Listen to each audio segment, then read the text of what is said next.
විරෝධ පොලිසිය තමයි වැඩිපුරම අපි කියලා දෙන්නේ. ලංකාවේ තියෙන කියලා දෙන්නේ. මොකද මේ නගර සභාවේ වෙලා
මම හර්ෂණ රුක්ෂාන් සමස්ත ලංකා ආපනශාලා සහ අවන්නල්ලි මියගේ සංගමේ සභාපති. අත වශයෙන්ම ස්තුතිවන්ත වන ගෞරවනීය මාධ්‍ය ආයතන සියලු දෙනා වෙත මෙම සුවිශේෂී වූ මේ හැරවුම් ලක්ෂයක් වූ ඉවෙන්ට් එක ආවරණය කරලා දීම සම්බන්ධයෙන් අත වශයෙන්ම කොළඹ මහනගර සභාව කියන්නේ රටේ ප්‍රධාන ආර්ථික මර්මස්ථානය. හරිද?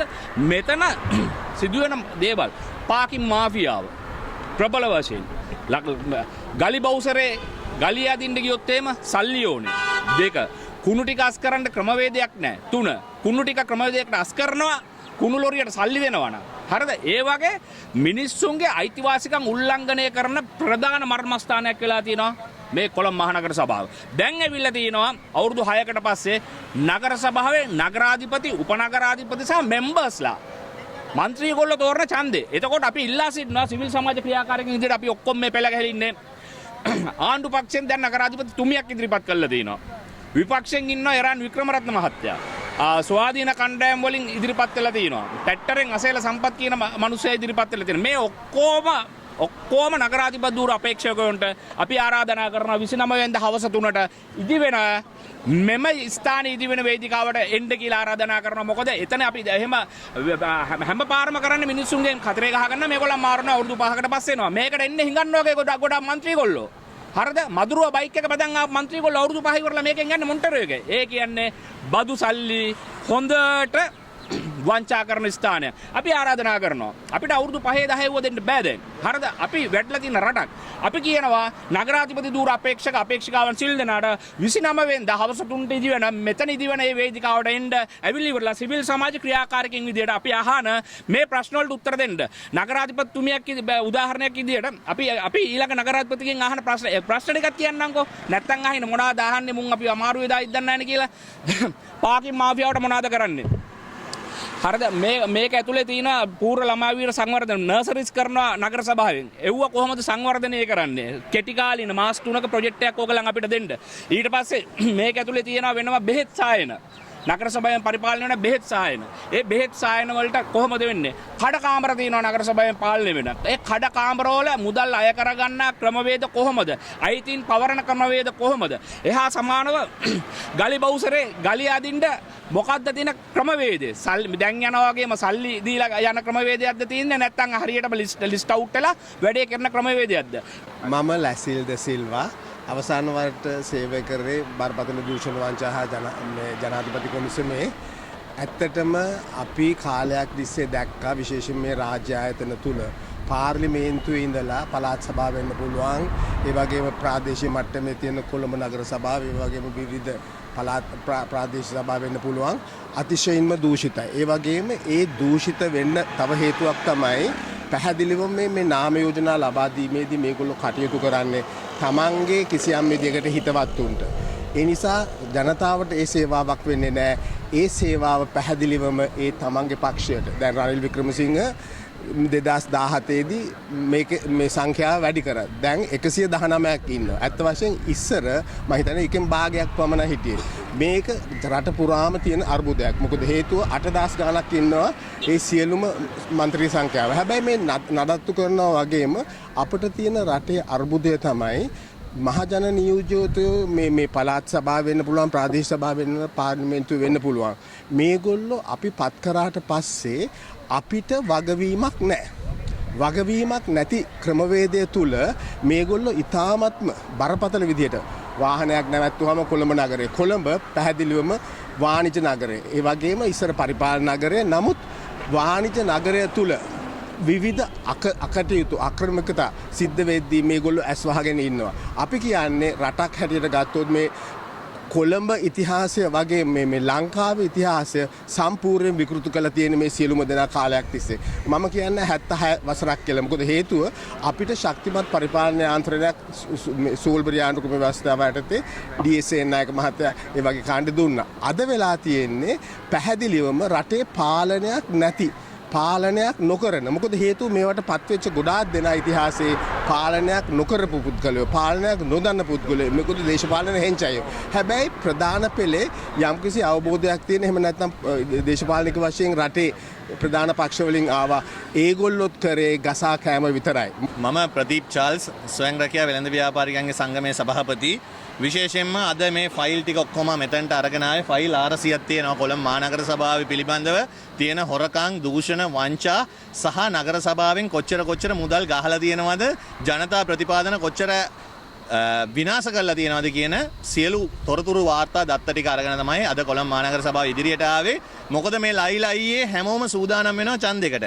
මේ ඡන්දෙදී නගර සභාවේ නගරාධිපති අපේක්ෂකයෝ අපි දන්නවා මෙච්චර කල් නගරාධිපති අපේක්ෂකයෝ කොහොමද මේකට ආවේ කියලා. නගරාධිපති අපේක්ෂකයෝ ආවේ තමන්ගේ පක්ෂ වලට ජරාව දීලා කෝටි 3 4 5 10 දීලා අපේක්ෂකත්වය ගන්න නගරාධිපති අපේක්ෂකත්වය.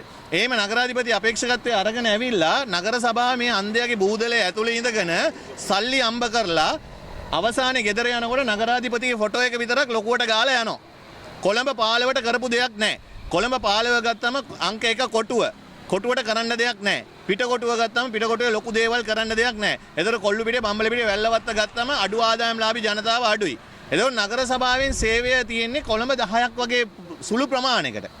වැඩි සේවයක් තියෙන. නමුත් අද වෙනතුරු මේකේ නිලධාරියේ සේවය කරන්නේ නැහැ. හෙන නගරාධිපතියේ මේ සේවය කරන්නේත් නැහැ. ඒක නිසා අපි සියලුම නගරාධිපතිවරුන්ට විවෘත ආරාධනයක් අරගෙන තමයි මේ සිවිල් සංවිධානය ඇවිල්ලා තියෙන්නේ. එළඹෙන 29 වෙනිදා දැන් අපි ඔයගලන්ට කාලය දෙනවා. එන නගරාධිපති කවුරු වුණත් කමන්නේ සමස්ත රටේ ජනතාවගේ ප්‍රශ්න ගෙනල්ලා ජනගත කරපු සිවිල් සංවිධාන වලට උත්තර දීලා මෙන්න මේ නගරාධිපතිවරට එන්න. අපි දැන් දන්නවා ඉදිරියේදී මේ වෙනකොට පළාත් පාලන මැතිවරණය ප්‍රකාශයට පත් කරලා තියෙනවා.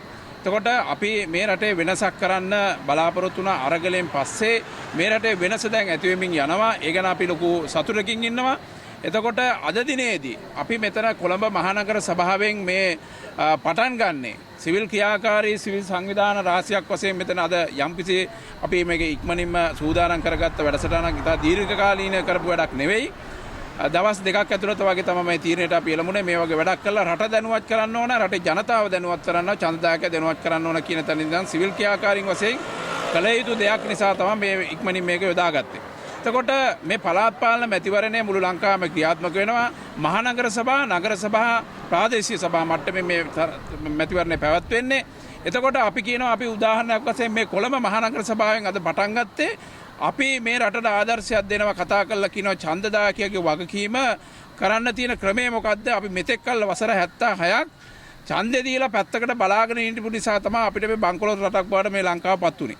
එතකොට ඡන්දදායකයාගේ වගකීමක් තියෙනවා ඡන්දයක් ඉදිරිපිටදී ඔය ඡන්දේ ඉල්ලන අපේක්ෂකයන් කවුද? ඔවුන්ගේ ක්‍රියාදාමය මොකද්ද? වසර 5කට පත් කරන ඒ නියෝජිතයා අපි වෙනුවෙන් කරන්නේ මොකද්ද කියලා ජනතාව දැනුවත් කරන්න ඕන ඡන්දෙට පෙර. ඒ නිසා අපි සංවිධාන සාකච්ඡා කරේ රටේ ජනතාව දැනුවත් කරන්නත් ඕන, රට දැනගන්නත් ඕන, ඡන්දේ ඉල්ලන අපේක්ෂකයන් දැනගන්නත් ඕන. Taman ඡන්දේ ඉල්ලලා ගිහලා Taman රට වෙනුවෙන් කරන්නේ මොකද්ද කියන එක.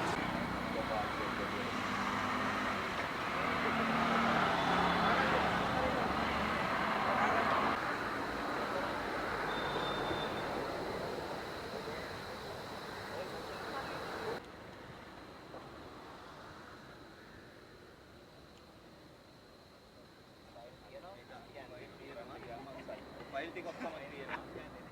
මේ සියල් මේ නගරාධිපති අපේක්ෂකයාට දෙන්න තියෙන ෆයිල්. ඒ තියෙන්නේ දැනට ආවට අවිල තියෙන වංචා දූෂණ සම්බන්ධයෙන් අක්‍රමිකතාව සම්බන්ධයෙන් තියෙන ෆයිල් ටිකක්. දැන් මේකට එන්න ඉන්නවට දැන් පොරකාගෙන සෙට් එකක්. නගරාධිපති අපේක්ෂක ගොල්ලෝ ලොට් එකක් ඉන්නවා එන්න. අපි බලාපොරොත්තු වෙන්නේ මේ ෆයිල් වල තියෙන හොරකම් දිගින් දිගට යනවද නැත්නම් කෙටි කාලෙ විසඳුමක් ඡන්දයට කලින් ජනතාවට ඉදිරිපත් කරන්න ඕනේ. මොකද දැන් කියයි ඊට පස්සේ ඡන්ද ඉවරලා අපිට අවුරුදු 5ක් තියෙනවා. අපි අවුරුදු 5 ඇතුළත දෙන්නම්. හරිද? ඒ වගේ මොකද මේක තමයි රටේ ප්‍රධාන ආර්ථික මර්මස්ථාන. සහ මේක මේ සල්ලි පම්ප් කරන්න පුළුවන් මහ භාණ්ඩාගාරේ සල්ලි පම්ප් කරන්න පුළුවන් ප්‍රධාන මර්මස්ථාන. හැබැයි මේ සියල්ලම දැන් වැහිලා තියෙන්නේ. ඒ පොම්ප කැඩිලා තියෙන්නේ මගින්. හරිද? ඒ නල මාර්ග බගින් කැඩිලා තියෙන්නේ. ඒ ක්‍රමවේදය බෑ. ආණ්ඩුවෙන් ඉදිරිපත් කළා තියෙනවා නගරාධිපති අපේක්ෂක. සජබෙන් ඉදිරිපත් කළා තියෙනවා. ඕට්ටුවෙන් ඉදිරිපත් කළා තියෙනවා. ස්වාධීන කණ්ඩායම් වලින් ඉදිරිපත් කළා තියෙනවා. බහුජන නායකයින් ඉදිරිපත් කළා තියෙනවා.